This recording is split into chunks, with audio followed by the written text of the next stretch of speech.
Going on, everybody? Nobody's watching yet, but what's up? Fuck. Um, get my beer. It's my third beer, by the way. This is Alley Cat, um, pumpkin pie, spice ale. It's actually really fucking good. Um, yeah, just think with this, just think liquefied pumpkin pie. Once again, it tastes like that. Yeah, that's good shit. But anyways, welcome to a special episode and the return of Talk Horror with me, with Gary. Motherfucker. Um, Tonight is a little bit longer of an episode because it's the return of Talk Horror. I haven't done it since maybe the beginning of the year. And I had two people on, and then after that, it kind of went, I don't know, a little downhill because of some people that were not supposed to be on, but I don't know. I don't know, they just fucked it up. So here I am back again with this very special Devil's Night / Halloween episode. We're gonna talk some movies. I got movies all around me, so I'll go while I'm live. Also, I will go through and yeah, look for some movies, and then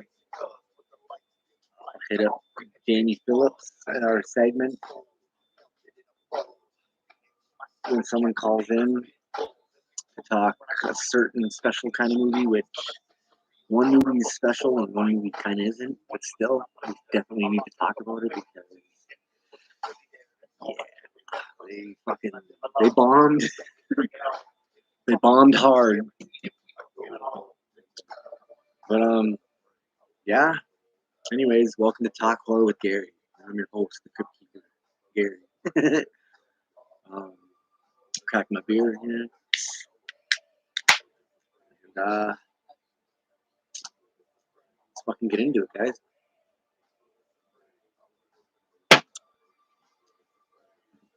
So I'm gonna go now and keep it on. But I'm gonna go look for a couple movies to talk about. And I'll talk about those for a good while. And then we'll get Jamie going. And we'll talk to him, motherfucker. Let's do it.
All right. Well, I got one movie so far that I don't know. I've been wanting to talk about this one for a while, and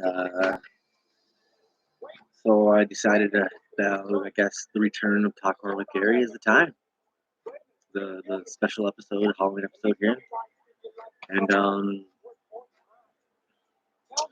yeah, this one of these movies, well, the movie that I have in my hand right now is from Unearthed Films, The Song of Solomon. This is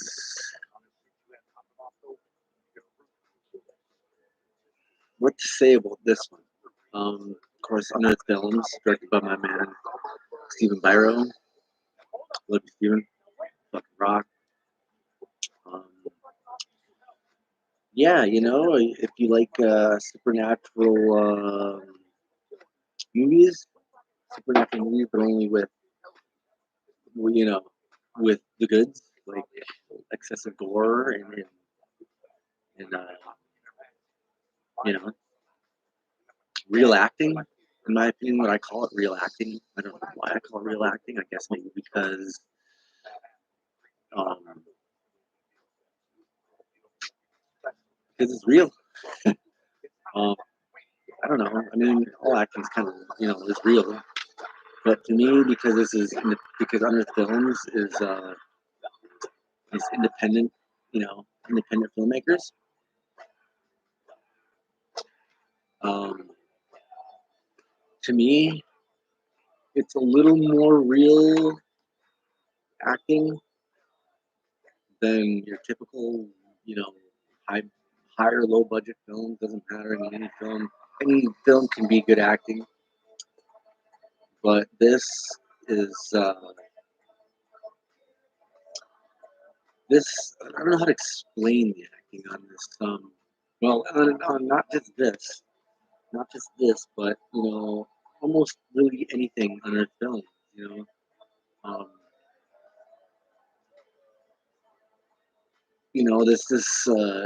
it's up there with obviously like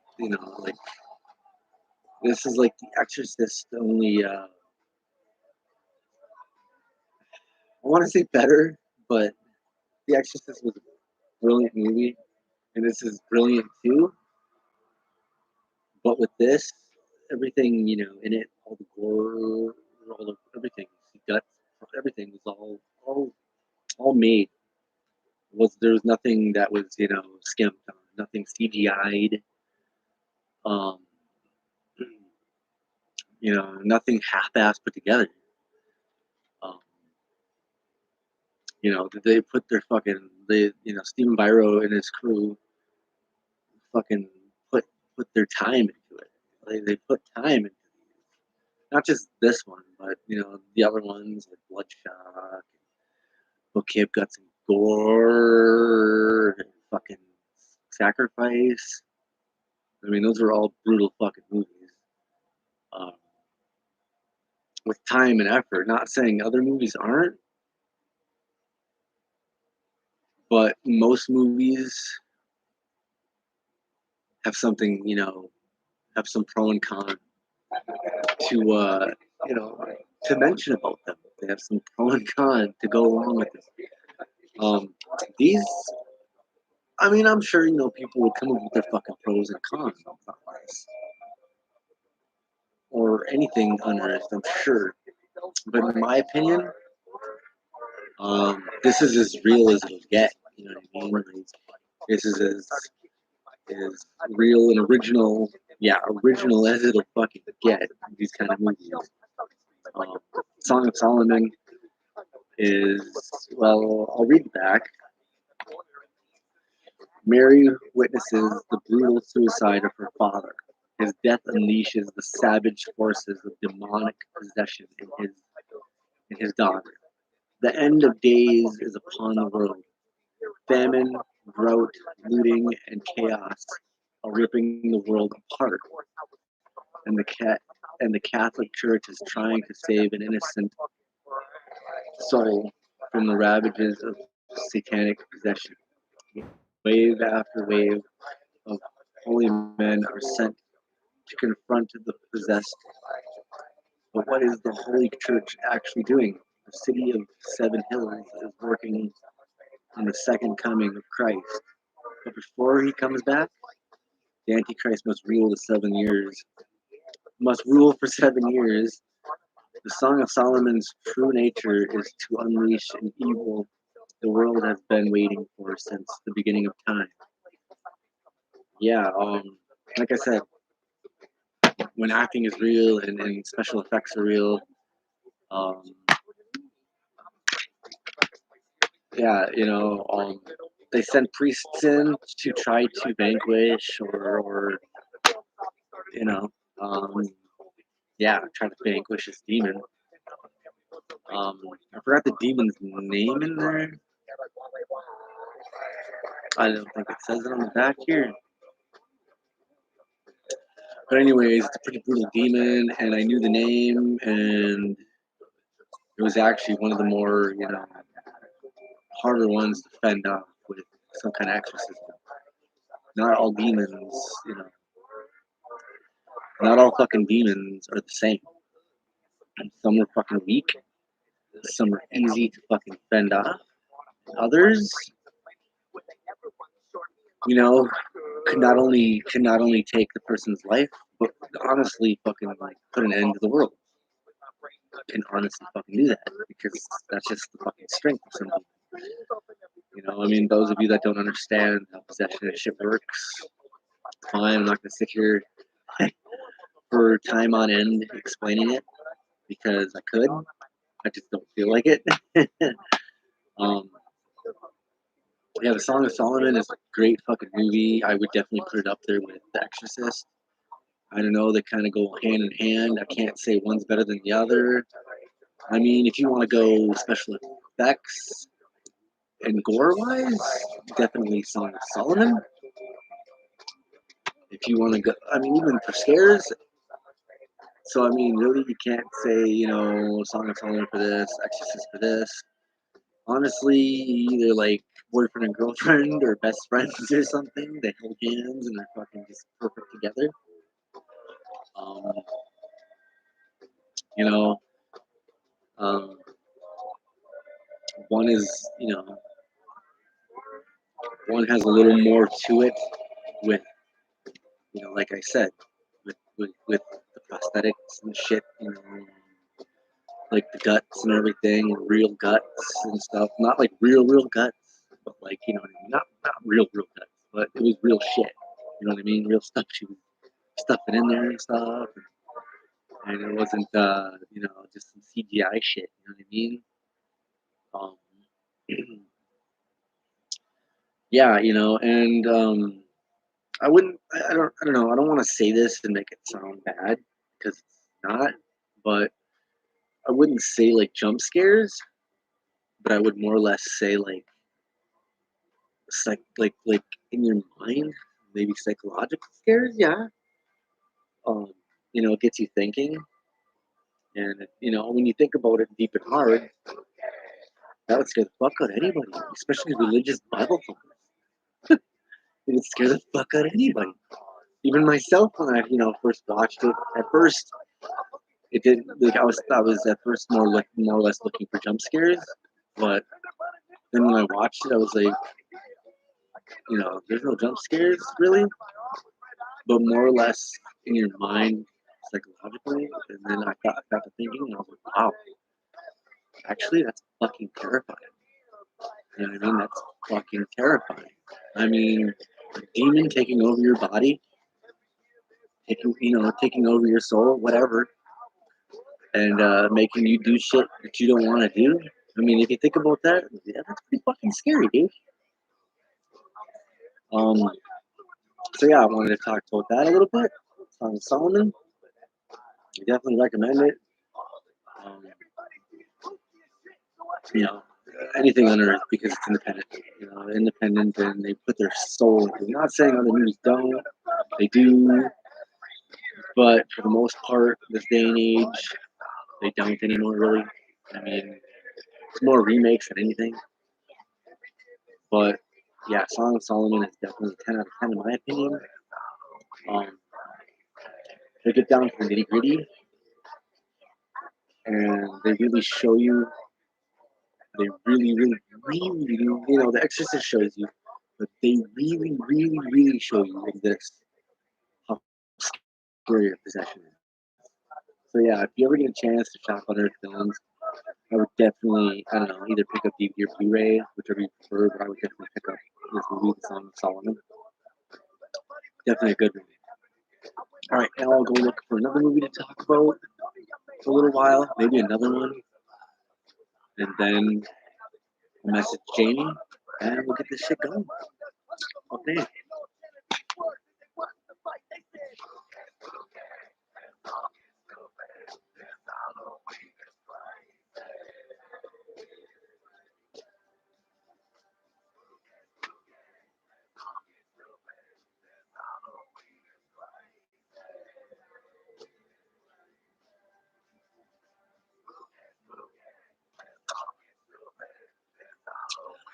Well, the next movie I have is one that is like probably my first. It is another Unearthed Films movie. It's maybe my first one I got. Maybe my wife got it for me for, I don't know, Christmas or my birthday or something. I don't even fucking remember. But it's one I've been wanting to talk about also for quite some time. Just because the way that it goes is it's phenomenal. It's it's also it's not a movie to be missed. And, that movie is a Phil Stevens movie. Those of you that know the name might know this movie, but it's Flowers from Unearthed Film. Flowers. Now, this movie is fucking crazy. Like, once again, it's another movie that, Phil Stevens works his ass off to, it's not CGI'd whatsoever. Maybe a little bit, but for the most part, it's not at all. Well, this movie is basically through the eyes of the dead, telling their story of the serial killer. I'll read the synopsis on the back. Where do murder victims go when they have the chance to choose? Some don't understand when the roller coaster of life stops and their life ends. Some go up and others find themselves in purgatory, to either find redemption or to choose damnation. Where do the murder victims go when they have a chance to choose? A mind-bending artistic ride down the road to hell. Are you willing to damn yourself or accept salvation? Now, yeah, this has a couple different chicks in it or whatever. And it's about a serial killer or a killer or whatever.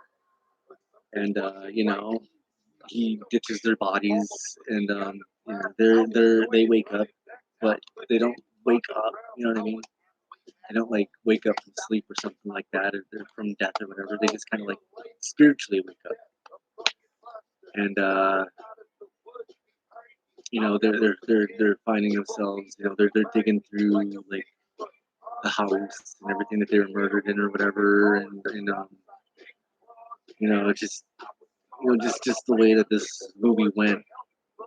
It was, I don't know, like I said, it was gory, but it wasn't like fucking stupid gory, which is fine. But the effects and everything were fucking top notch. And yeah, so these girls, like each one of them was murdered in a different way or whatever, and it's placed in a different area of the house or whatever.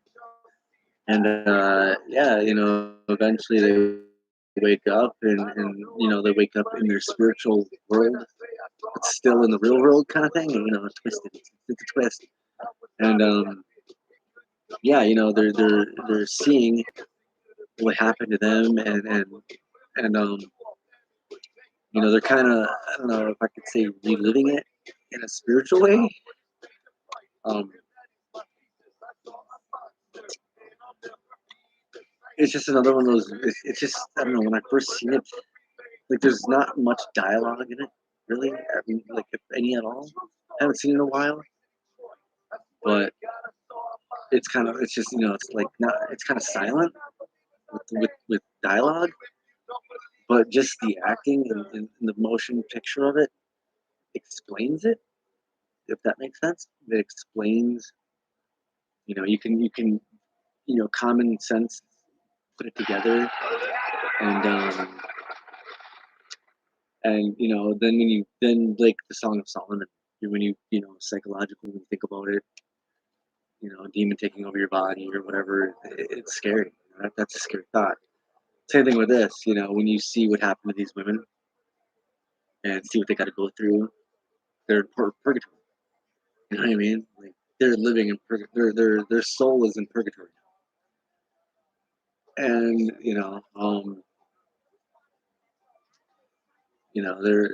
they're digging through. They're digging through, seeing what happened to them as they're digging through, and seeing what happened to others. And yeah, it's a good fucking it's a good fucking movie. I definitely recommend it. Flowers from from uh, Phil Stevens.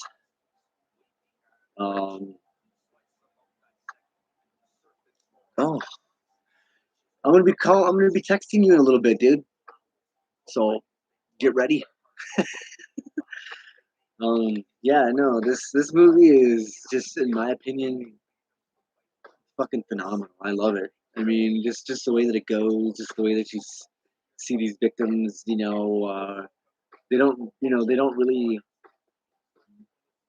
make a struggle or anything like that. It's kind of weird in that aspect, because they're just kind of like, well, what can they do? I mean, they're just kind of like stuck in that. They just kind of got to deal. They got to deal with it. And in that aspect, when you think about it, when you see what happens to a body after they're murdered, you don't. It's not like you see bodies when they get murdered, right? Of course, and this gives you like a front row seat as to what happens, when someone's murdered.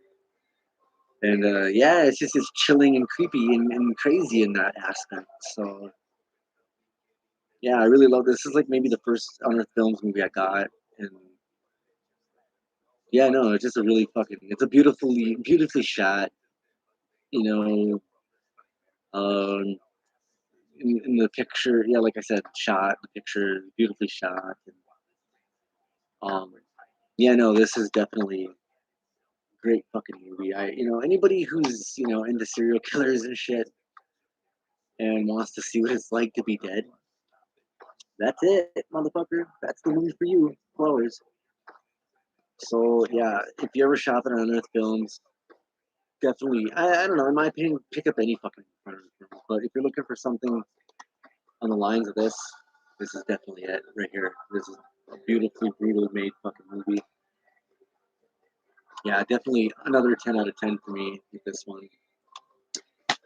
So yeah, I'm gonna go and maybe look for another movie. If I can't find one within like 5 minutes or so, I'm gonna say fuck it and just get on with our segment, dude. So I'll be right back.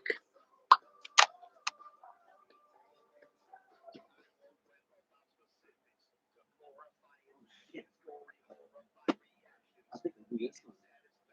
This is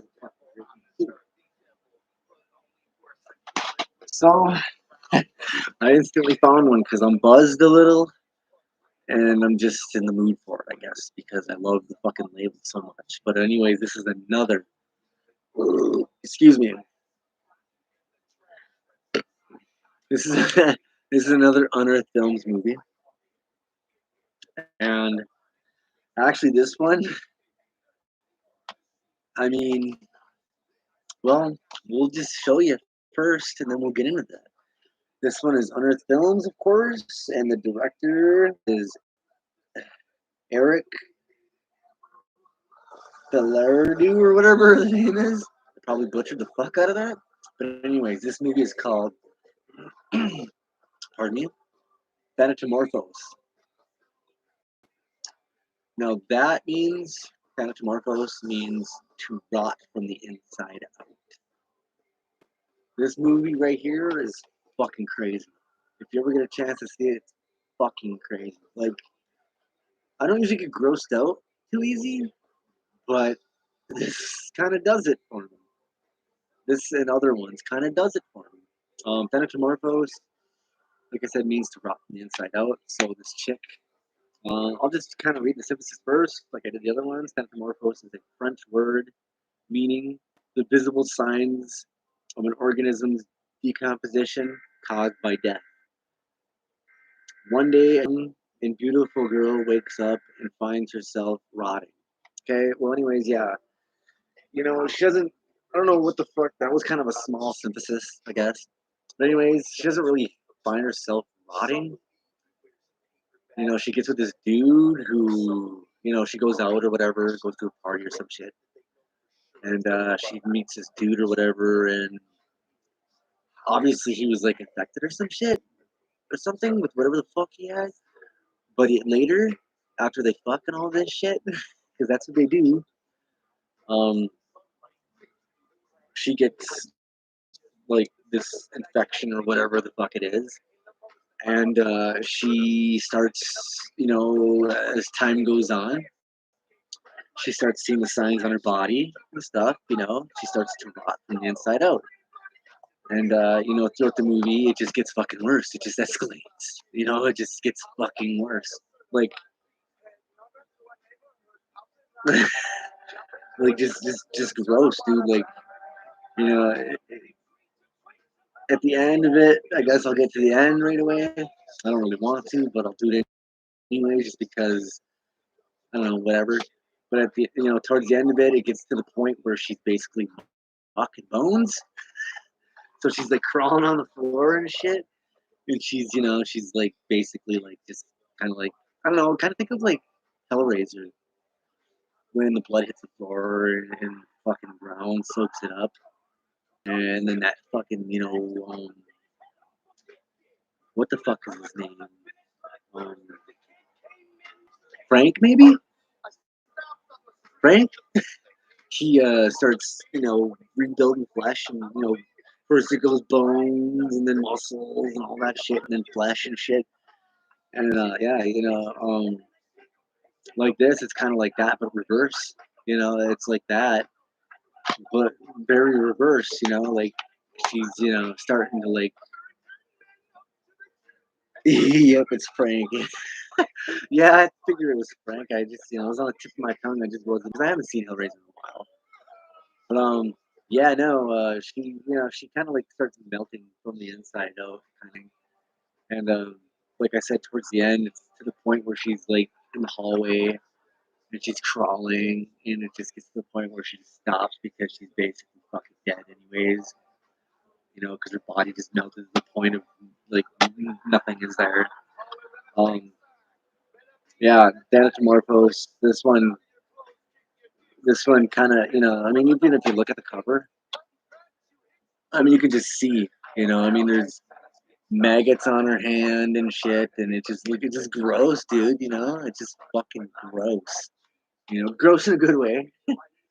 Um, yeah, if you're looking for something to gross you out, if you're looking for, if you're looking to see what it's like to like Komodo dragon bite, rot from the inside out, or Komodo dragon bite, you're not really rotting from the inside out, you're rotting from the outside in, I guess. Um, I guess the same aspect maybe, but yeah, no. If you're looking for something gross, um, yeah, like it says on here, a claustrophobic, sickening, and oddly uplifting experience. Definitely gives you that. Don't. I wouldn't really recommend eating during this one. I don't know. I mean, I can. It doesn't bother me. I know it's a really good fucking effect. I mean, Yeah, that's another thing. The cinematography is beautiful. The FX are beautiful. I mean, if you look at her while she's rotting, while as the movie goes on, while she's rotting, it's fucking crazy, dude. Like, like just the effort and everything that they put in to the effects to actually like make it look realistic and shit is fucking phenomenal. Um, Obviously the three awards that it won, possibly more, I don't know, but it's got the three on there anyways. World premiere, best picture, and best special makeup effects. Yes, yeah, definitely would pick this one up if you're looking for something nasty. If you're one of those kind that likes nasty shit like myself, of course, Pentamorphos is definitely a movie that you need to check out. But like I said, anything from Unearthed Films is fucking solid in my opinion. Um, yeah, she just ends up getting this fucking like virus or whatever. I don't even know, to be honest with you. She just ends up contracting something, and yeah, it just ends up, like slowly morphing her into mutilation. Not really mutilating herself, but her body mutilating itself for it. Like the Incredible Melting Man, I guess. In a way, sort of. But yeah, I would recommend this as well. I'm gonna say it again. This is another 10 out of 10. Honestly, with all my movies that I have and everything, there's not many that I would give like 5 out of 10 or something like that. I mean, some maybe, but for the most majority, I love all my movies and shit. That's why I have them. So 10 out of 10 for most everything. Let me take a drink of my beer. Put this away. Definitely pick this up if you want something nasty. And I'm gonna get a hold of Jamie, and we're gonna get our segment done, motherfucker. All right.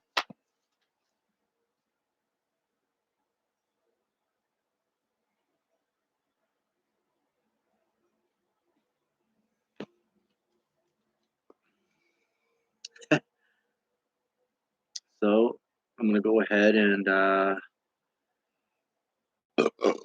excuse me. I'm going to go ahead and call him on YouTube, not YouTube, on Facebook here.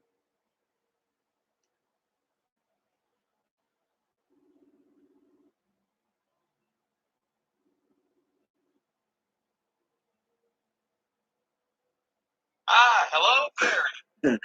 What's up, bro? How's it going? Going pretty good. Going pretty good. Finally glad you got a hold of me. I was actually sitting there watching the stream.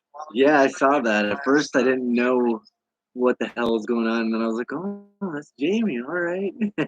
So yeah, man, I just um Well, let's go ahead. yeah, no, I just talked about. I guess I made it. I guess I made the first part about Unearthed Films, which I wasn't really expecting to do, but after the first two movies, I kind of got into it. So yeah, I kind of made this episode about Unearthed Films, and now we're gonna get into talking about these other movies, Halloween Ends and stuff. But beforehand, I just got to say I appreciate you for having me back on the show. I believe it's been about almost a year now since I've been back, and it's Yeah, have a lot of fun doing this. right. Like I said at the beginning of the episode here, I did two episodes. It was the first one was with you, and then the other one was with Rob Upton. And then I tried getting a dude on here named what's his name? His last name's Pitts. Um, something Pitts. I don't know for some reason. Yeah, I don't know. He was a bald dude or whatever. I don't remember.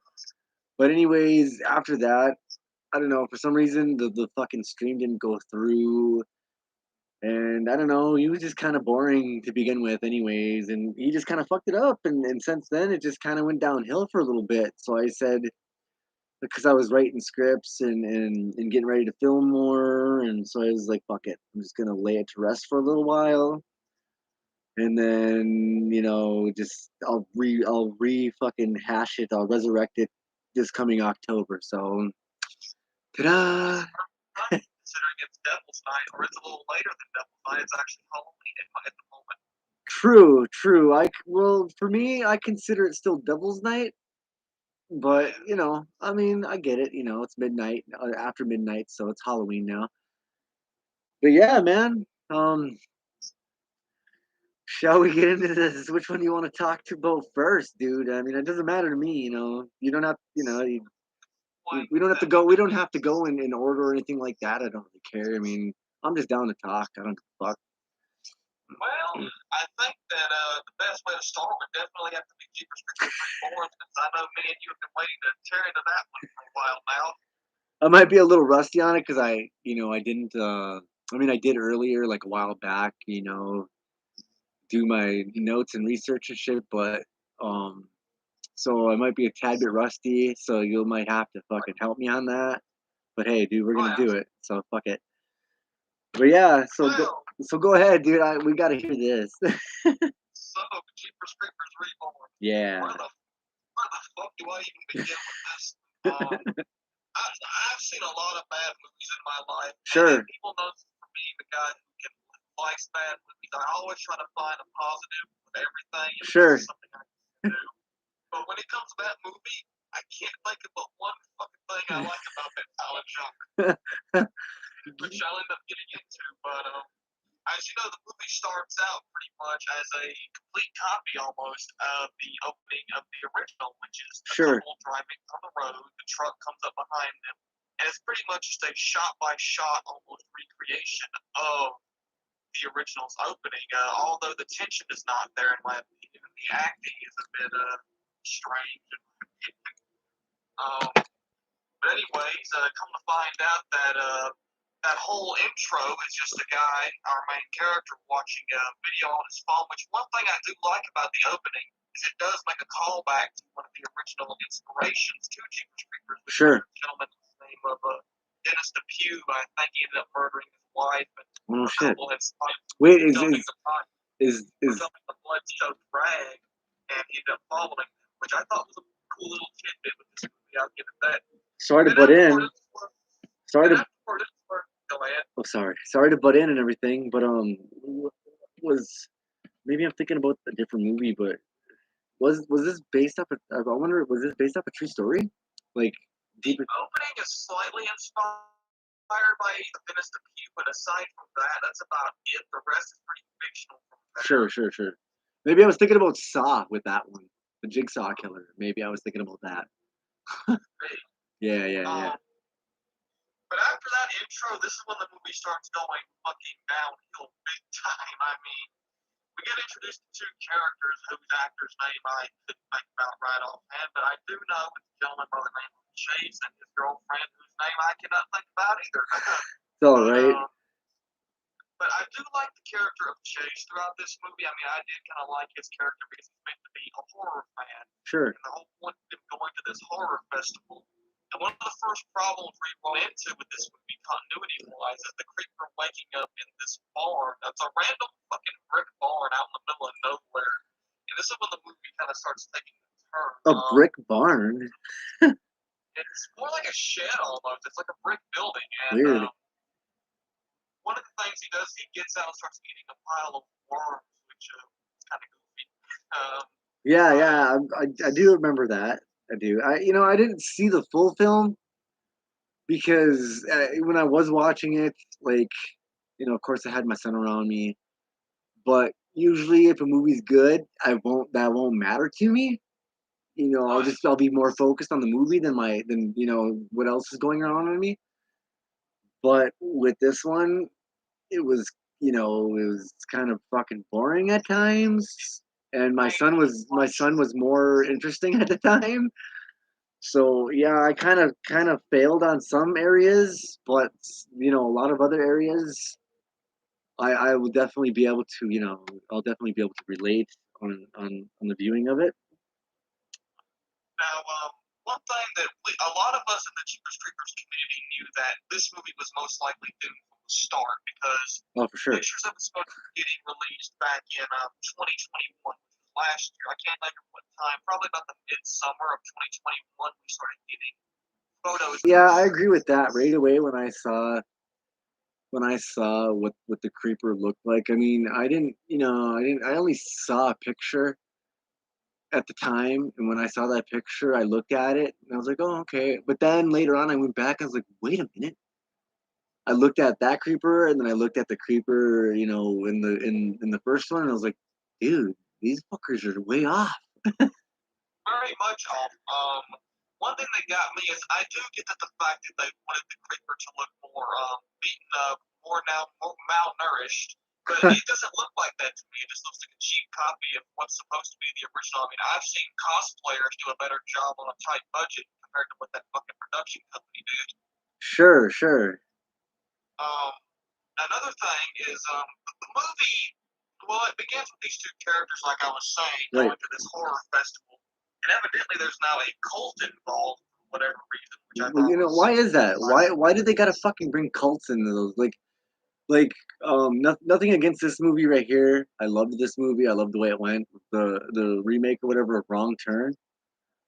Yeah, But I didn't understand what the fuck is with the cult? I mean, what the fuck? I don't understand that one either. I mean, the cult in this movie absolutely has nothing to do with the movie almost. I mean, they serve a jack shit purpose. You barely see them for I think it's 2 scenes. I could be wrong. But they're not even in the movie barely, so I don't get what the fuck the point was. And another thing that got me continuity-wise is they explicitly say in the movie that it's 2021, which I'm like, that can't be right because if I do my math correctly, Sure. the last time the creeper was awake was the spring of 2001. Right. Meaning the creeper wouldn't come back until 2024, I believe. Something like that, yeah. So that's the first thing that kind of stuck out to me. I even noticed that while in the theaters. I never thought of And that. I got no hate on the guy who plays the new creeper. I'm not one of those who flip out if there's going to be a new actor portraying a character, especially a character who's masked like the creeper in the makeup. Right. But just something about this guy's acting was very awkward, and it wasn't menacing in my opinion. I mean, Very phony, right? Very phony. That's one thing I loved about Jonathan Brecht's performance. Is he kind of played the creeper like a stalking animal, stalking its prey. Like in the scene in the original where he's got Trish and Derry in the car and Sure. he's standing in the road, he's just staring them down, walking back and forth. And I mean, that is terrifying. That's his prey, and he's going to do whatever he can. Oh yeah, he senses the fear out of them, and he's going to do whatever in his will and his power to get them. Absolutely. If he wants something from somebody, I mean, he's going to get it no matter what it takes him, man. Oh, That's for what sure. made it so terrifying in the first 2 movies, even the third movie to an extent, is that if he wanted you, he was going to get you, and there's nothing you could really do to fight back. I mean, that's even as much in the first movie. He can only be hurt so much. He's just going to keep coming back. But I mean, in this fucking movie, they're literally out here trying to throw hands with the creeper every 2 minutes, and it's honestly funny. Yeah, how do you throw hands with something that's they totally fucking butchered him. Like, how do you throw hands with something that doesn't like Jason? It's just you can't do it. One thing that got me too, there's a scene in the new movie where the creeper throws his axe into a wall, and these two characters pull the fucking axe out of the wall, drop it on the ground, and just fucking run off. I'm like, you Oh, idiots, yeah. got this axe. I remember and he's that. distracted. I mean, I get dumb things in horror movies, but what the fuck? I get that. It's like, why don't you just take the fucking thing and try to use it against him? I mean, Jesus Christ. He seems pretty weak throughout the movie. I mean, the creeper is just, there's not one point in this movie where he is intimidating or frightening in the slightest. I mean, especially with that fucking record player. I mean, oh shit, that record player got on my nerves because after he killed somebody, he kept turning it on. And it was a rip. I understand the rights to the song Jeepers Creepers is super expensive, especially since the first film. But holy shit, y'all could have did something else. That damn song, I think, called Hungry Eyes, just got on my nerves about the whole time. They overused it, in other words, what you're saying. They very overused, I think. And plus, when the Creeper's record player gets broke, he kind of has a hissy fit over it, which is kind of funny. And it also tries to have the Creeper's new weapon be whistling, of all things. I mean, the whole movie, it didn't feel like a Jeepers Creepers. I mean, and it's supposed to be a sequel, too, so not only is it fucked up continuity-wise and just the general look of it, I mean, everything about this movie is pretty much forgettable. I'm trying to find some positive things about it, but after seeing it, especially in theaters, I mean, I just barely find anything positive about it. I mean, it's kind of like getting slapped in the face. Yeah, like they basically butchered the fucking creeper. I mean, I even understand. Well, I mean, I seen a good portion of it, but I even understand that from what I saw that he doesn't censor fear anymore, which that's It fucked doesn't up. seem like he does. There's moments in the movie where the characters, like there's one scene of him, the character's 5 feet away from him, and he runs down the stairs, and he doesn't sense them. I mean, that just threw me off because if the original creeper, I imagine hiding from him ain't gonna do nothing good. Dude. Like Trisha Dick tried to hide out in the police station, he crashed the fucking door. Dude, he'd be on in the real good ones. He'd be on you like flies on shit. I mean, He pretty was. I mean, he was terrifying, and the only thing that could stop him was his own hibernation cycle. and I remember that. I remember in the first two Jeepers Creepers, dude. Honest to God, I'm not even gonna front on this. I was, I don't get scared, but when I deep down think of it, and it like this creature that you don't know that just is just weird stuff, just fucking stalking you every second, just he's just on top of you, like you wouldn't think or anything like that, but this dude is like he's just fucking on you. He's just constantly on you, and he won't fucking quit.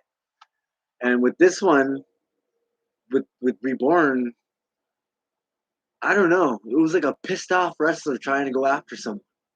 That's what I was thinking. It doesn't help that the makeup was absolutely garbage. Like, I hate to keep talking back to the makeup design, but I keep looking at that makeup and wondering who the hell designed that shit because it was just what?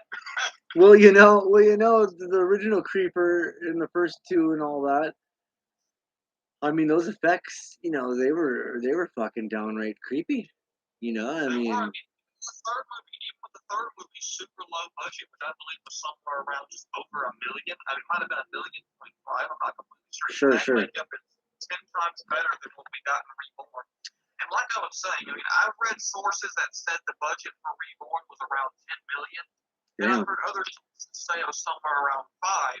But every time somebody tells me that, I keep thinking they didn't spend that money on the fucking movie. They must have been spending that on cocaine, strippers, or something, because they didn't go to the movie. And another thing when you bring up things like this is what I'm seeing in my mind is there was points in like Jeepers Creepers 1 and 2 that like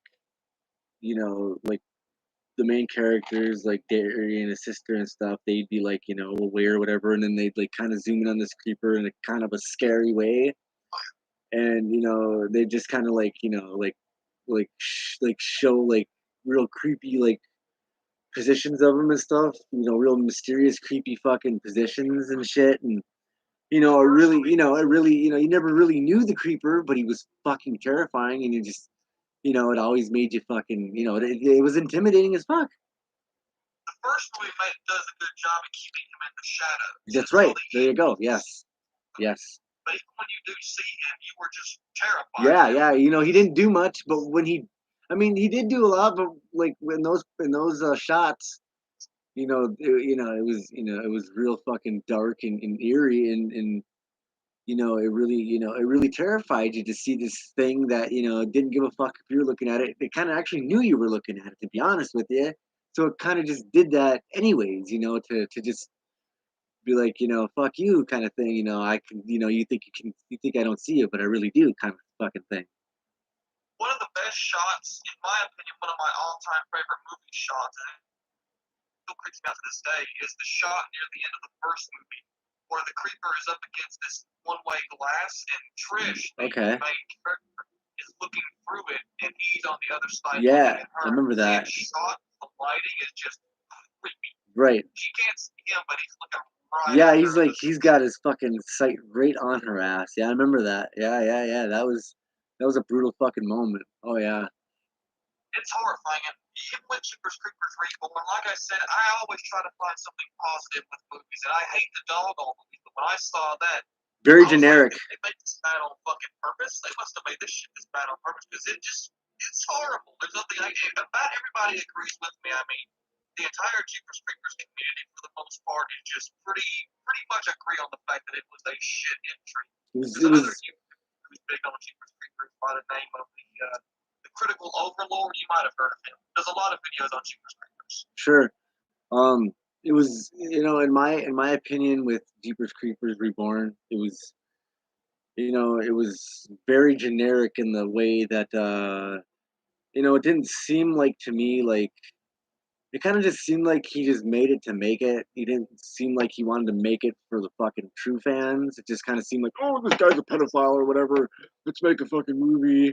Blah blah blah. I mean, I get it. The director was, I don't know what he was, weird, creepy, whatever the fuck he was. But I mean, that's no reason. That's no reason to take it out on the fucking, you know, on the movie. You know what I mean? That's no I'm not reason. sure. I do know that a lot of the hate gets put on the director, whose name I really can't remember. I think it's something like Timo. I know it's spelled Timo. I can't Yeah. exactly pronounce it. Yeah.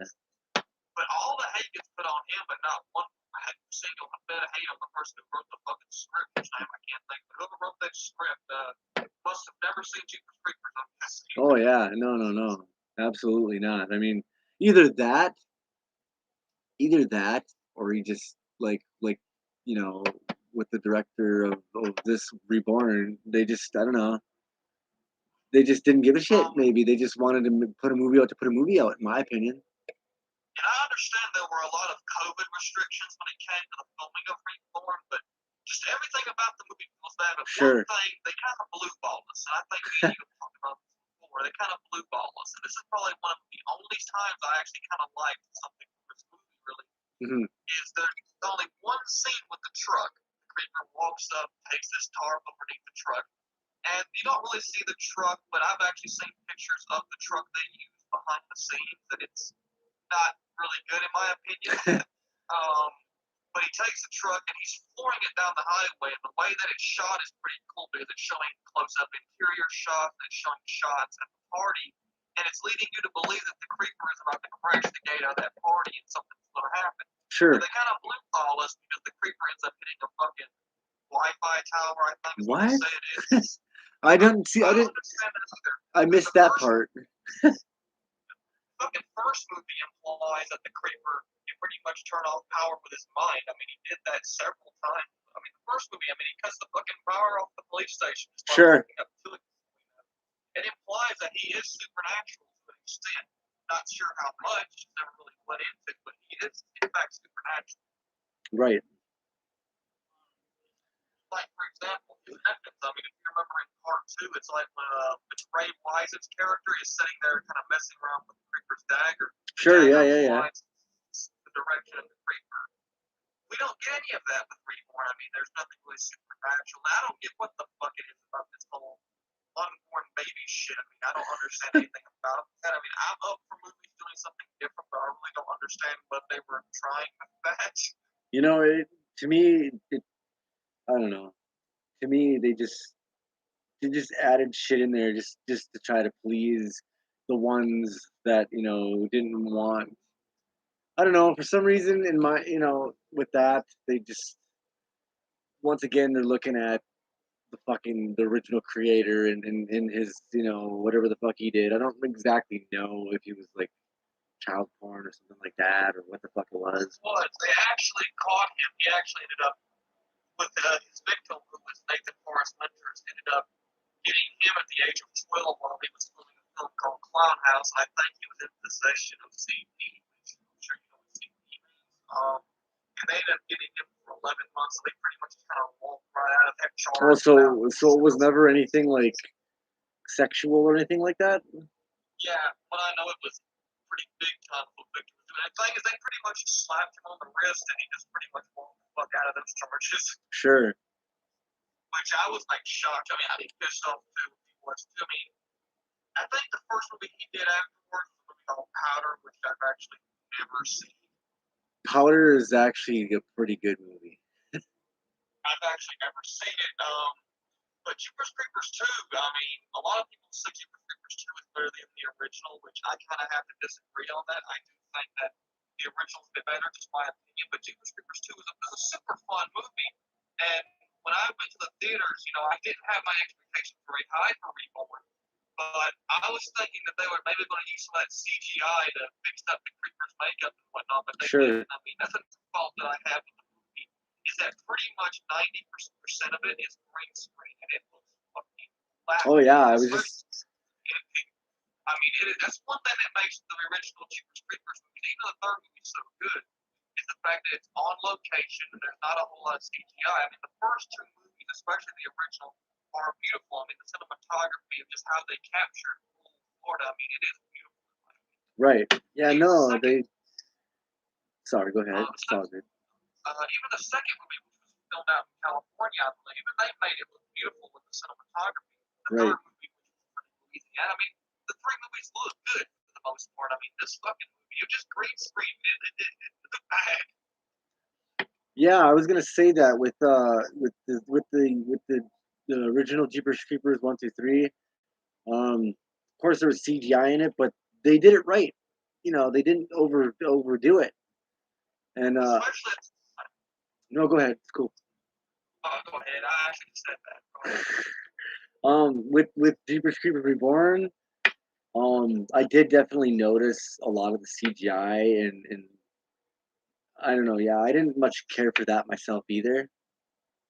I'm not big when it comes to CGI. Neither am like I. CGI used properly. I'm not one of those who say fuck CGI. Sure. I prefer practical effects, but when CGI Absolutely. can be used good, it looks pretty good. Right. When CGI is used in the right times and when it's done right, fucking A. I'm all for it.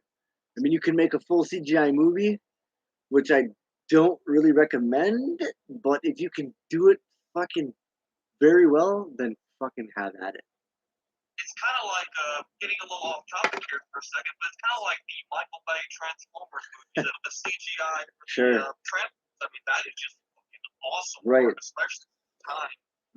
Even at the ending of the original Jeepers Creepers, the creeper flying off with Derry with his wings. I remember, yeah. I was just thinking of that. Go ahead. No, sorry, I just was saying that. Yeah, that was like when we were talking about it earlier. That was in my mind, like when the creeper's looking through his eyes, his carved out eyes and shit. Yeah, that was fucking brutal. Now, originally that ending was supposed to be a bit different. It was originally Justin Long in the makeup, and it still is Justin Long like Derry in the makeup. But originally it would have shown the creeper getting up off the stool and walking up to a body, sewing it up, and it would have been a close up on his face. Sure. That ending is actually still around, but it does kind of look a bit strange seeing Justin in the makeup. But still, even in the final cut that we get, that's still Justin in the makeup. Right. There's also a few scenes.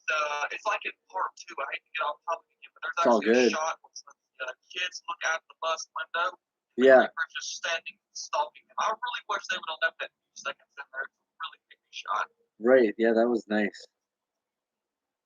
I'm not sure about Jeepers Creepers 3. I have a few theories on some deleted scenes. There is one picture of, I think the lady's name is Addison. Yeah. One of the characters from the third movie where the creeper goes back to his truck. There's a photo taken back when that was filmed, but there's never been any footage of that pop up. So Right. probably they ended up getting scrapped, maybe even on the set. Yeah. Anything else? I probably should have took some notes on Jeepers Creepers 3 because I know once I get off here, I'm going to be kicking my own butt, being like, damn it, why didn't I talk about this? Hey, just come out, just think of whatever you can. I mean, myself, if I were to like, talk about it, just wing it, I would fucking fail. I would too, because as you can see, I mean, I'm definitely not the best when it comes to just talking or interviewing in general. Sure. But when it comes to this movie, I mean, I do hate the Rip Jeepers Creepers Reborn apart, and I did come into that movie with some expectations. Not very high, of course, but it really did disappoint me. Well, sure. So did I. It didn't feel like a sequel. It didn't feel like a remake, even though it's meant to be a sequel. I mean, there's nothing adds up even continuity-wise. No. Like the movie, it literally shows the Creeper 23 years later still up on the barn getting ready to come down in the next few days. To me, it just seemed like something to please, something to try to please those that didn't care for certain fucking directors and things like that.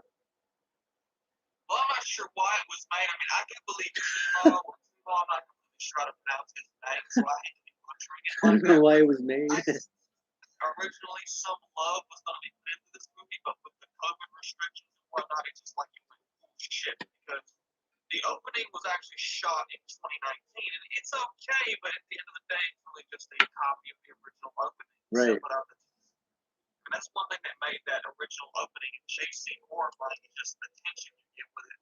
Like the sound of the truck's tires, you know, that. Oh yeah. I remember that. Yeah, that was creepy. That was for sure creepy. You know, and Go ahead. plus you never like you said, like I missed this part too, and you know I didn't really. I mean, I saw most of it, but maybe not most. I guess maybe half and half. I'd have to 50 out of that. But you said you get to see inside the vehicle and stuff. I don't believe you saw that at all in any of those other movies. In the third movie, you actually see quite a bit of the truck's interior, but in the first movie, you do not actually. There's actually a few behind the scenes pictures showing the back of the truck, which you can see some weapons and whatnot, and but you do not get any interior shots. Sure. Yeah, and you know, in my opinion, that made that all that much more, you know, mysterious and creepy. It definitely does. Now, when they filmed Jeepers Creepers, they actually used 3 trucks, all matching 1941 Chevrolet CLEs. Oh, I didn't know that. Yeah, the thing is with those trucks is, to explain the Chevy CLEs, they were pretty much made for farm work and whatnot. They were most of the time flatbed trucks. And not many of them were made because, you know, not long after 1941, I mean, Pearl Harbor, and, you know, we had to enter World War II, so not many were made. Right. And the ones that were made were, you know, worn out, destroyed, you know, and whatnot. So not many of them were left even by that time. So I believe it was 319. It was in fact 3 1941 Chevrolets. Yeah. They built the box on the back of them, you know, made them all look identical. Now, that truck that was used in the chase scenes actually didn't have a back floorboard at all. It had a thing. They actually removed the original engine and dropped in I believe it was a turbo 350 Chevrolet engine and automatic transmission. Right. And it had an exhaust leak, and it would fill up with smoke. So the poor stunt driver had to get out gasping for air. Oh shit! I didn't know that. Something sad about that truck. I ended up hearing some. I'm pretty sure this is confirmed now, and not a whole lot of people know it, but. What I know, that is the only truck that is no longer with us because I'm not sure what happened to it, but I know it ended up rotting away. It was apart, not completely sure. But I hated to see that truck go because that's the one we see the most. Now, the other 2 trucks are actually still with us. I mean, my good friend Troy, you guys can follow him over at the Creepers Truck on Facebook, etc. You hear that, guys? He has the second truck built for the movie. And that truck was used in the scene where the creeper puts the body of the cop in the back of the truck and tosses his head in there and grabs his hat. Okay.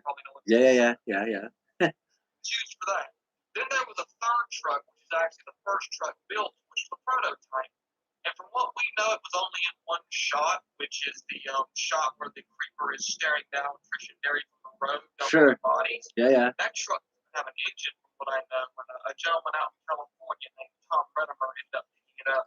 I mean, he completely restored it, man. From what I know, he probably dropped over 30 grand in that truck. I mean, it is just legit. Automatic transmission, power steering, even disc brakes. I mean, it's wicked. Damn. And that truck later used for Jeepers Creepers 3. It was actually the only truck used in Jeepers 3. Well, I would definitely see that. I mean, put all that work into it and not use it so much. The fuck? Oh, yeah, I mean, it's awesome. Now, Troy, who actually owns the second truck, actually lives a few hours away from me. I still whenever I get the chance, but he actually ended up doing completely repainting and redoing the box on his because it was pretty rusted out. But his, I believe, still has the original V6 in it, which I'm pretty sure is a 5-speed or a 4-speed with a high gear. I'm not completely sure on that. I'll have to end up asking him again. Sure. Yeah, it's a wicked truck, and it looks much larger on camera than they do in real life. I haven't seen it personally, but they are relatively large, but not semi-truck type large, if that makes sense. Right. Let's see. I'm trying to think of anything.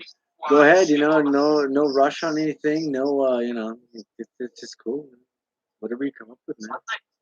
So I think we pretty much had a good rant when it comes to Reborn, but I guess now we'll be moving on to Halloween Ends if you like. Let's do it. I'm down. Yeah. Now, I guess starters. Go ahead if you got to say it's all good. It's all good. You go ahead. I guess the first thing I have to say about Halloween Ends is I don't understand the hate for it. I really don't, and it really has torn the community apart. I mean, it is a very diverse film at the moment. I mean, I have showed you some screenshots of a certain Michael Myers fan group that has pretty much went completely bonkers, as they say. Yeah, my wife left me. Like, what the fuck? Okay. Now, with Halloween Ends, I mean, when I watched it, I thoroughly enjoyed it. I mean, there are some things I wish were done differently, but at the end of the day, I mean, I enjoyed it quite a bit more than I did Halloween Kills, and I think it was pretty solid. I really do, and I really wish. I just don't understand how people are so mad at this movie. I don't know. Personally, in that aspect, I think people just need something to bitch about. When I first seen it myself, I was a little confused, didn't know what to think. I wanted Lori to die. I thought she was gonna die because that's, in my opinion, what should have happened. But then, after I sat there and thought about it, I was like, oh my god,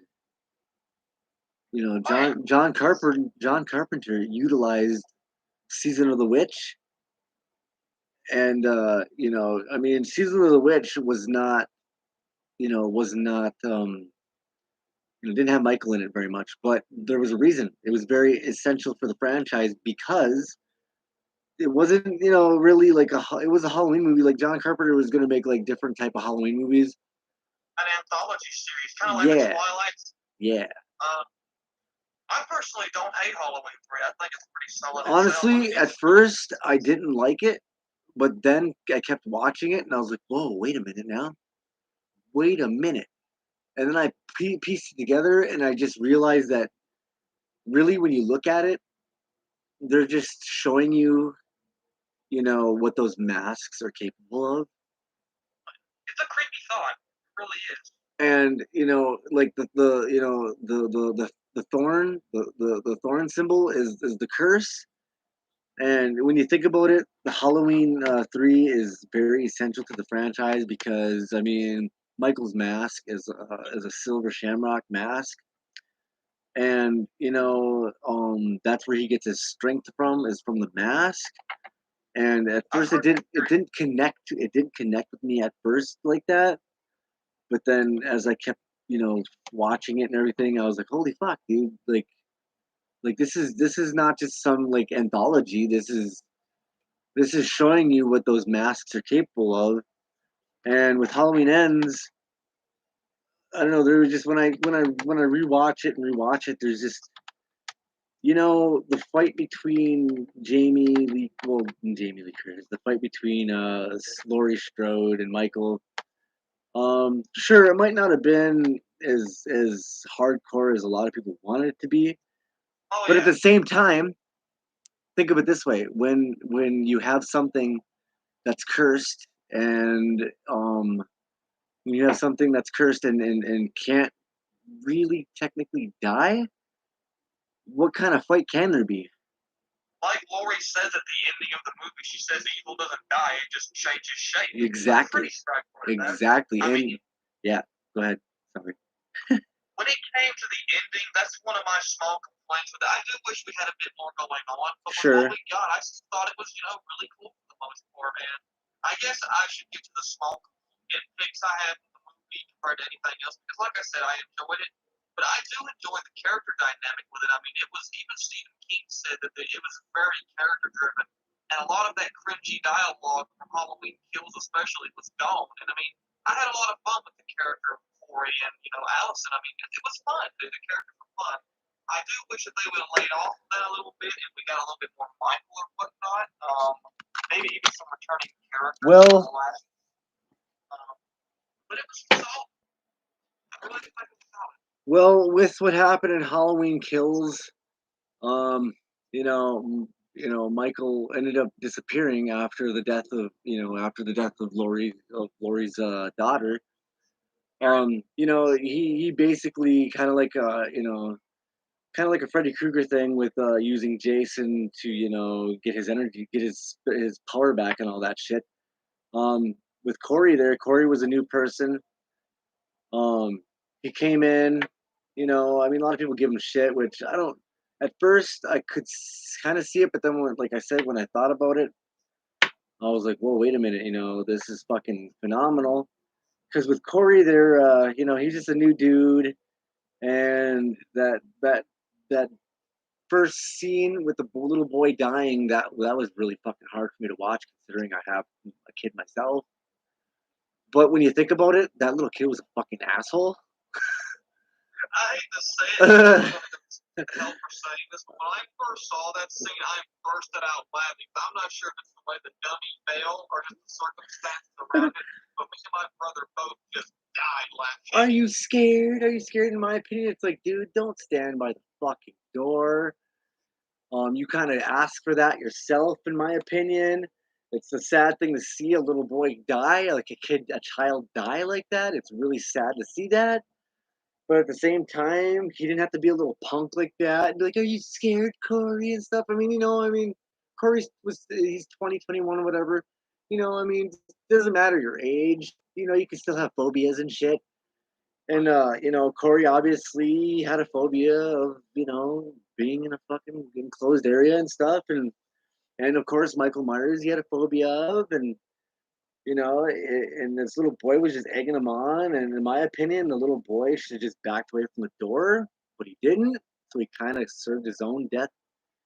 And Corey was this new guy that just wanted to have fun, and the town completely fucking ignored him, like, and like I don't understand like how like all that like I understand when people say like, oh, but he killed a little boy and stuff like this, but you're just looking at that aspect. If you really look at it, like, what the fuck? Why didn't the mom sit there? Like, because you saw they like him and Allison had fun in the bar, and he went and sat down at the bar, and then he saw the little boy's mom. You could come out and have fun after killing my kid. I'm thinking in my head like really? You didn't sit down and talk to him and find out what really fucking went down? You just all of a sudden just assume he just was just terrible fucking dude and killed his kid for just no reason at all? I mean, that's fucking bizarre in my mind. It's like you really didn't sit down with this dude and talk to him and find out what the fuck happened, because as she walked through the door with her husband, I mean, any parent would get fucked up over that, of course. Seeing their kid fall from 3 stories and die right there in front of them. Well, fuck yeah, that would fucking tear apart any fucking parent. But the fact that the movie went on and the town just ignored him, and the mom just considers him this monster, it's like, yo, wait a minute, halt a minute, halt.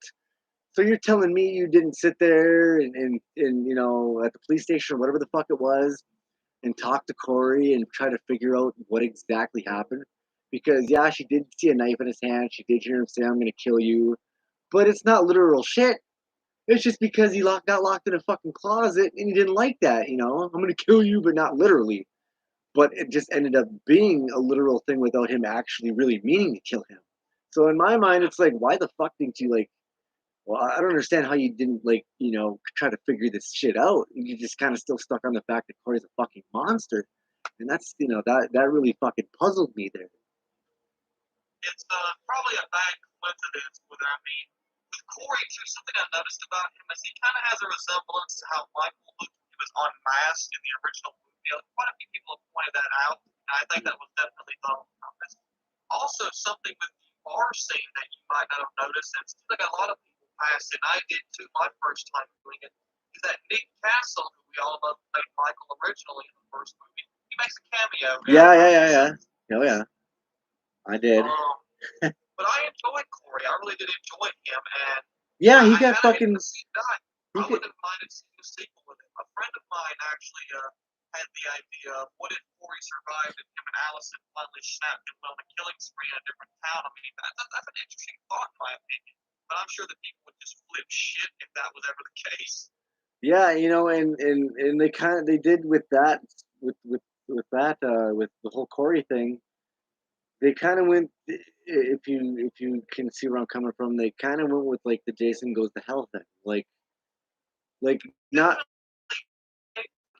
You're on charge, but not really. Was it? Jesus Christ. Okay. Sorry. Trying to untangle this fucking thing real quickly. Not the fucking path. Come on, bastard. Okay, there we go. Anyways, what was I talking about again? Oh yeah. With the Jason Goes to Hell thing. But Corey, Corey wasn't really, what do you call it, family, right? Because that's what it was. In jail, it was with this though. It was the fact that when Corey went into that sewage system and he met with Michael, and Michael grabbed him by the throat, like you saw. Well, if you obviously you noticed, but when Michael looked at Corey, he looked directly in his eye, and he kind of like fortune teller kind of thing, maybe, or something like that, or he kind of likes him, so he knew that he could use him. So I don't see the younger version of himself. Somebody too, yeah, that too. The Lori was like, evil doesn't die; it just changes shape. Exactly. I think that if we get a sequel, it's going to be about Allison. Maybe the evil went to Allison. I mean, who knows? Sure. I mean, in that aspect, the evil can go to anybody. It really can. I feel like if we do get another sequel, which I kind of doubt it with how the things are going, with how divided the fan group is at the moment, entire community. But I definitely envision that if we get another sequel in that timeline, it will definitely be about the evil going to Allison. It's just a theory. But like I was saying, the entire community, Halloween community at the moment, is just going completely shit insane. I mean, like I said, I have showed you screenshots of some of the most interesting posts I've seen in the group this week. I mean, it's fucking insane. Yeah, and with Halloween Ends here, with even though they cut his wrist, cut his throat, really when you think about it, he's not technically dead. I mean, he definitely can come back. I mean, I feel like that evil stuff. Could it be? There's some people theorizing that Allison is pregnant and that the evil passed on to her and passed on to her child. I mean, that's an interesting theory. I mean, evil reborn. I mean, I think that could be a pretty good sequel in my opinion. But I'm sure I never really thought about that, but yeah, that sounds like it would be something great to see. I wouldn't mind that. I wouldn't mind seeing it either. I mean, I don't mind change. I mean, with a horror franchise, if it's done right, interesting. I think Halloween is an interesting film. It wasn't perfect by any means, but I had fun with it. That's definitely a movie I can watch over and over again without much issue. But like I was saying with you the other day, and what we've been discussing for a while, it seems like whenever Halloween 2018 went mainstream and it kind of drove into a mainstream light, it's kind of like it brought a lot of weird people. I mean, I don't want to use the word poser, but it has brought on a lot. Oh, I'm gonna fucking posers. It has brought a lot of interesting people to the spotlight. I mean, the horror community has always been, as you know, a bit of a small, family type community. I mean, sure. I love about it. It seems like it's brought a lot of interesting people, and the communities, the fan groups, which is not a bad thing, but it definitely brings in some interesting people. I mean, like that guy I showed you earlier who was wondering if Michael Myers liked to get rim shot. I'm like, how the fuck did that get past the admins? Just, I don't know. Some people come up with the dumbest fucking shit sometimes. I mean, it's okay to ask questions, but come on, does Michael Myers like to get a rim shot? What the fuck? Honestly, Michael Myers doesn't feel anything. He doesn't care. He doesn't fucking care. He's the curse of evil. You know what it is. No emotion, nothing. I mean, it doesn't matter who you are. He's gonna get you if he sees you. I mean, it doesn't matter. If you're dead, you're dead, Michael. Kind of like the Creeper. Definitely. And I'm kind of getting off topic a little bit for a second. That's fine.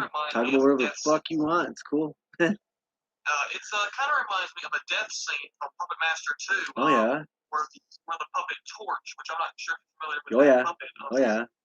there's a little boy playing, in the wooded area, who's actually played by Charles Band's son, I believe, who Yes. actually made the Master movies. That's right. The That's little boy right. is screwing around with Torch, and he ends up hitting him with a whip and knocking him to the ground, and he stands over him.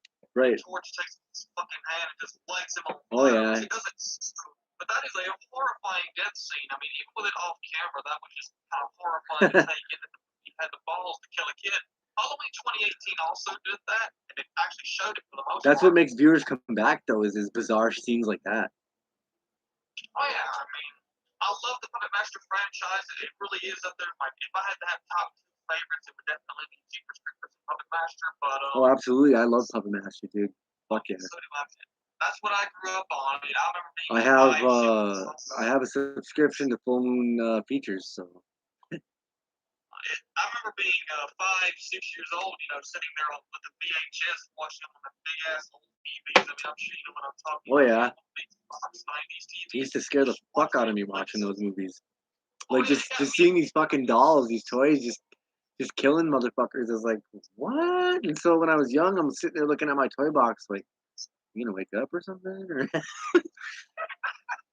Probably the one that scared me the most at that age of about 6 years old was Pinhead, believe it or not. I used to oh my sit there in my god. bed terrified at night, thinking that he was going to come up and come down my roof and fucking get me. I'm horrified at that. God, yes, me too, dude. When I first saw Hellraiser, it scared the fuck out of me. Hellraiser, that's one that'll leave with fucking nightmares, especially with fucking, what's his name, Frank crawling with that fucking, when he's first resurrected and Yeah. Oh yeah. That'll send chills down a hard man's spine right there. Right. There you go. Yeah. I remember watching Hellraiser as a kid and just Doug Bradley's voice and the whole and then when the Cenobites come and we have such sights to show, I was just like, oh my god, this is frightening. Of course, when I was younger though, like I just I couldn't. I fucking crawled to my mom's room and stuff. I did. She would wake up and find me at the end of the bed and shit. And I don't recall ever getting that scared with the Puppet Master. Puppet Master and Leopard. Well, I was a bitch back then, so.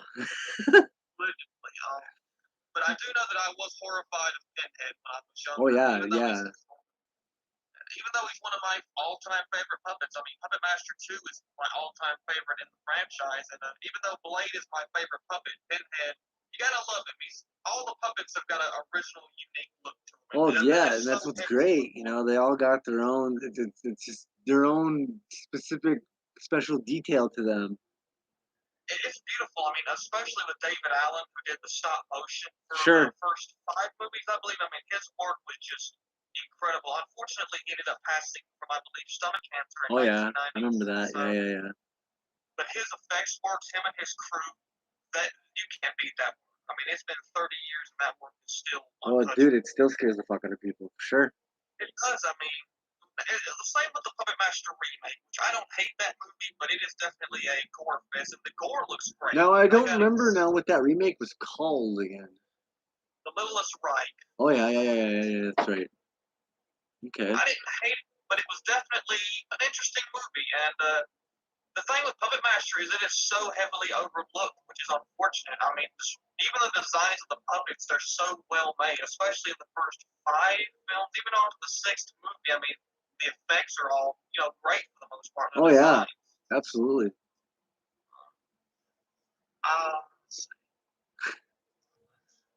I haven't seen the newest Puppet Master movie, which I do know they made one. I think it actually released the other day about the Dr. Death puppet, retro Puppet Master. I still haven't yet to see that. I didn't know they made another one. I thought it was. I thought the last one was that Axel dude or whatever. The something of Access or something, or I don't know. Access Termination. Yeah.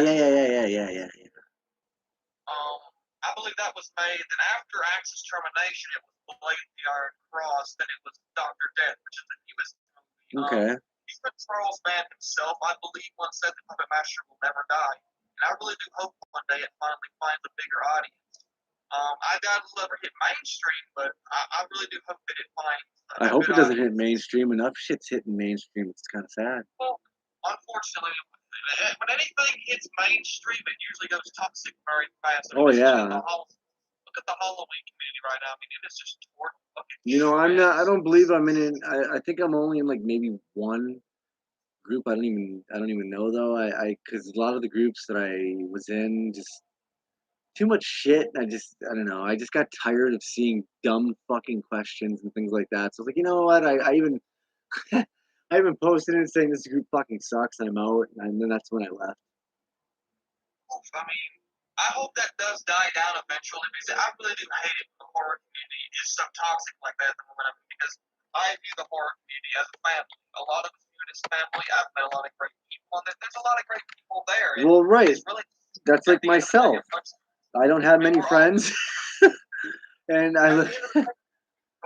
And I look at, and I don't have many friends, and I look at my people on Facebook and shit like that as my closer friends, honestly, like family. Yeah, yeah. We are a horror family at the end of the day, and I love that because it's almost like a real family. A lot of people, I mean, they stick close together. A lot of people. Well, a lot of it is basically like a real family. I mean. But it seems like ever since it made mainstream, we got all these kind of random people showing, which I'm not mad about people getting in the movies and becoming fans of it, but I just really hate people that all they do is bitch and complain. I sit there and I wonder. Well, that right there, when with people bitching and complaining, I feel like that right there is just the mainstream about it. I feel like it's just just these fucking fake, phony poser fuck wipes that they just want to put something in there to say, even though they don't know dog shit. I mean, when it comes to somebody having an opinion about a movie, that's completely fine. But I hate seeing other people get bashed for it. I mean, I've seen people in fucking comments calling people fake fans for just having an opinion. I mean, it's fine to have an opinion. Well, right, just because you have an opinion doesn't mean you're a fake fucking fan. I mean, there is nothing wrong with having an opinion. I just hate to see people get bashed by people in the fucking comment section calling people who like Halloween Ends fucking fake fans. I'm like, if those people act like that about a movie, I hate this. I surely hate to see how they act in real life. But you also have to take into consideration that there are the fake fucking fans. You know what I mean? When you act like that, you call people fake fans having an opinion. I mean, that makes you look like a fucking kid. Well, sure. There's kids with more manners than that. I mean, I've seen 12-year-olds get along better. Well, sure, but they're definitely, I mean, hidden. There are a lot of those that are, that really are fake. I highly doubt that Puppet Master will ever go mainstream, but I really hope that one day it does find a good audience, people who love it, and will keep it going for generations to come, hopefully, because it's a very small community. Right. It's the main community is probably not much bigger than your average small town. I mean, a lot of the people, I mean, the Puppet Master community used to be pretty toxic at one point. It seems like it's really gotten a lot better these days. It's a lot more loving, if you want to say it like that. Sure. At one point, it was like a war zone. I mean, this day and age is, with horror movies, it's, I don't know, all the Karens have taken it to horror now. They're done. They're done belittling everything else. Now they're bringing it on to the other things. Oh, and it's unfortunate. I mean, like I was saying, I mean, it's fine to have an opinion regardless. I mean, I don't care if I disagree with something on somebody as long as we get along. Well, sure. That's fine. But when you bash somebody for having an opinion, that just makes you really small. Right. Definitely agree. Like, for example, there's people that like, what should I think of an example? There's people who hate the 2018 Halloween movie. I love it personally. I mean, even though we disagree, I mean, we get along just fine. I mean, it's called being a normal human. Common sense, I believe. Well, sure. I like all the other movies. I don't know. My mind, I think they're all solid. I mean, even the other ones that were cut out completely, like with Daniel Harris and all that shit. all those ones and stuff. They were kind of cut out. I don't know. I still love those too, and I still feel like they still play a part in all this. They definitely do. I mean, the Halloween franchise. I mean, once you get past the odd timeline, which I pretty much figured out, it's a fun franchise to watch. I even enjoy, Rob Zombie. People, there's some people not a fan of Rob Zombie, which is fine. But Not really. Oh yeah. I mean, if you look at the Munsters, I only got like almost not even halfway through it, and when Sherry Moon was like, for one thing, when I think of Sherry Moon is Lily Munster, hair was fucked. It was like a retarded Corilla Deville. Pardon that for saying that word, people. But it was like a really stupid Corella Deville. I mean, come on, Rob. Fucking black and white. I mean, you don't gotta be fucking fancy with everything. Just fucking go on with the story, butthead. Have And you ever seen the Devil's Rejects? no, that movie was great. It was fucking amazing. I mean, that is an amazing. I got no hate. Sorry. I got no hate for House of a Thousand Corpses. No hate for Lords of Salem. No hate for the Devil's Rejects, or even the second one. The third one, I thought. What's that? Free from Hell is actually what it's Yeah. called. Well, yeah, Three from Hell. I didn't mind it, but I did not like the way that they put an end to Sid Haig's character. I thought that was pathetic.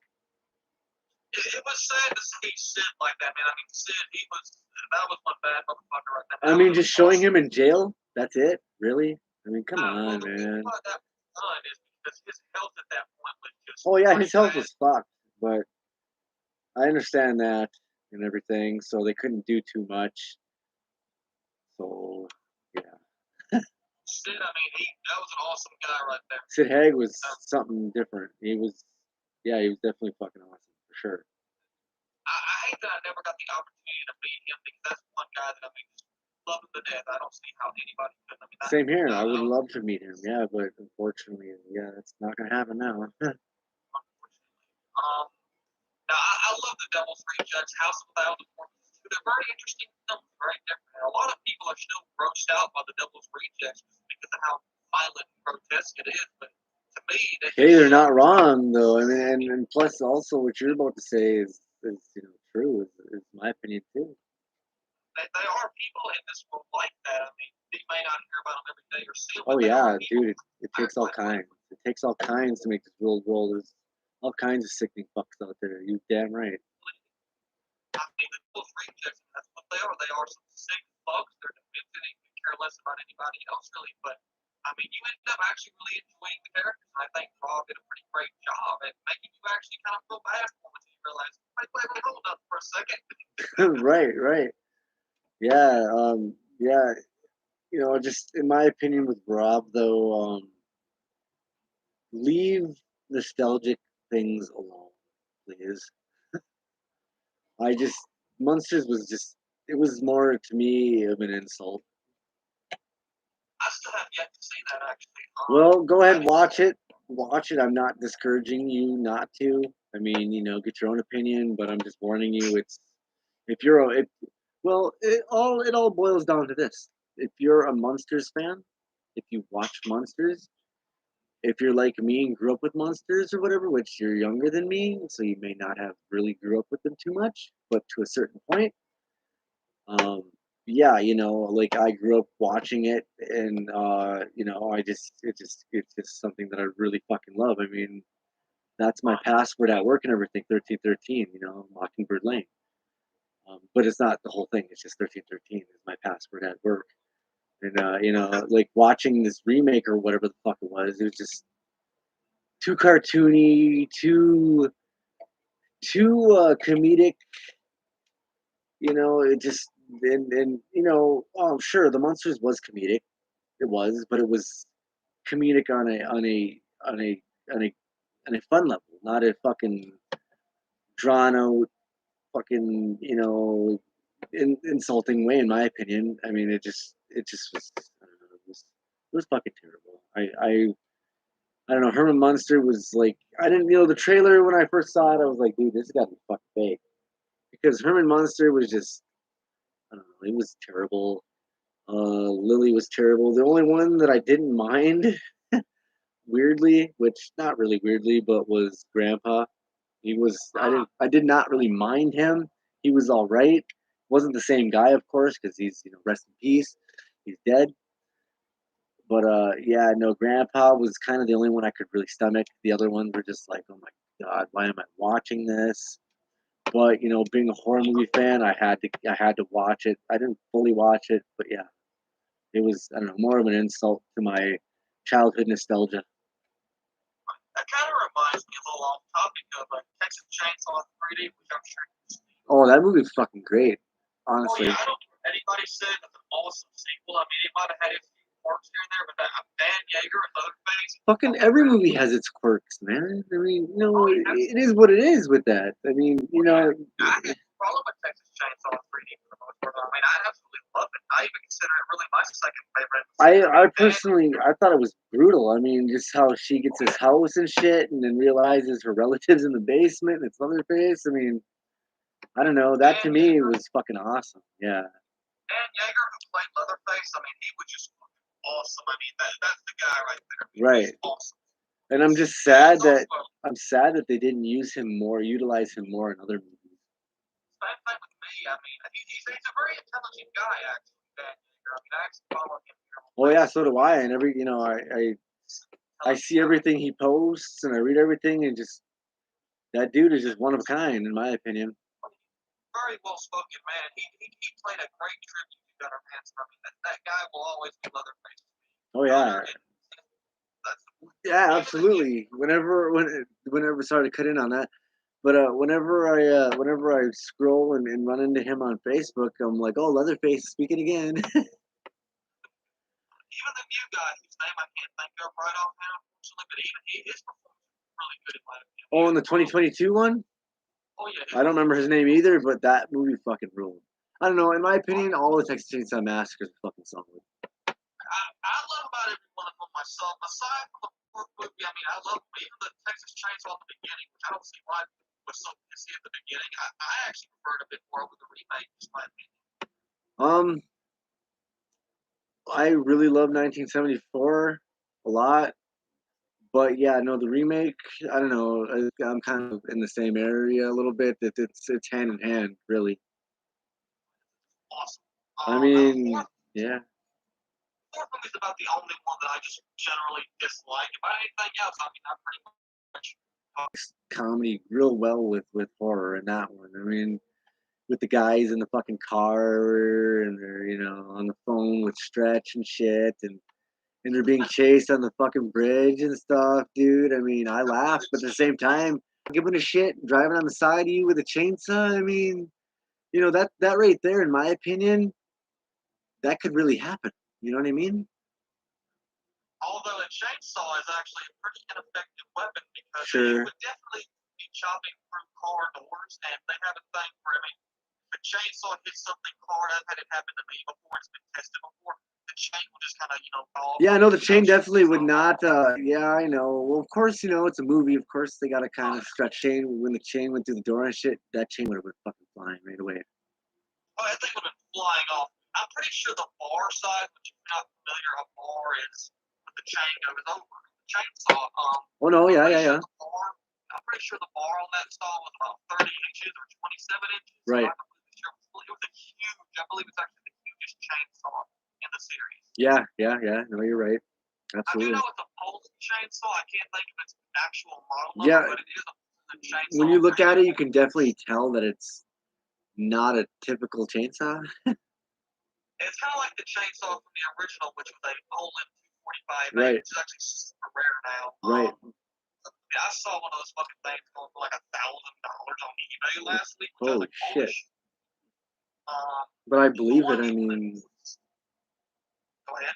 No, I mean, yeah, no, I could see where they would. Sorry, excuse me. It's such a unique kind of chainsaw that, yeah, I can definitely see that. Now, in the newest movie, they use a Pullman 306A, which is actually identical to the 245A, except the 306A has a flat top, which can be changed out to the 245A top. And the paint on the 306 is a little bit on the greener side, if that makes sense. The one of the original were yellow. Sure. I'm actually in the process of getting mine completely converted to a replica whenever I can, but finding parts for a 245A is damn near impossible these days. Right, right. Maybe one day we can get 3D printed parts. I do know that 3D printing metal is a thing, so Is maybe it? in the distance, Huh. just get I know 3D printing in general is a thing. I've never really tried it. I don't have a 3D printer, so yeah. I do believe that 3D printing metal is a thing, but I'm not sure how far along it's advanced. Crazy. I didn't know that. But I'm old, so I guess there's a lot of things I don't know. I felt old the other day too. I was sitting there chatting with my brother. Sure. And he kept telling me, he's like, how long have you been a Puppet Master fan? I said, well, about 12 years. And he's like, oh, you've been into this longer than most TikTokers have been alive. It's like I felt gray hairs growing all of a sudden. Right. TikTok's the place I avoid the most part. Well, there, Jamie. I kind of have to use the bathroom here, so. Sir, I'm actually get off here in a second myself, but it was great talking to you, and I really do appreciate having an opportunity to get back on the show. Yeah, man. Hour and 42 minutes. I mean, that's definitely a special Halloween there. Yes, it has been. And I hope anybody watching it had a good time listening to us gab along. But it was great talking to you tonight, Gary. Yeah, brother. But anyway, I'll see you later, YouTube, Glenn. I'll see you later, Gary. Happy Halloween, everybody. Absolutely, brother. Jamie, we'll do this again, and yeah, you have a great night. All right. Happy Halloween, brother. Happy Halloween. Sweet. All right. And we'll see you guys again.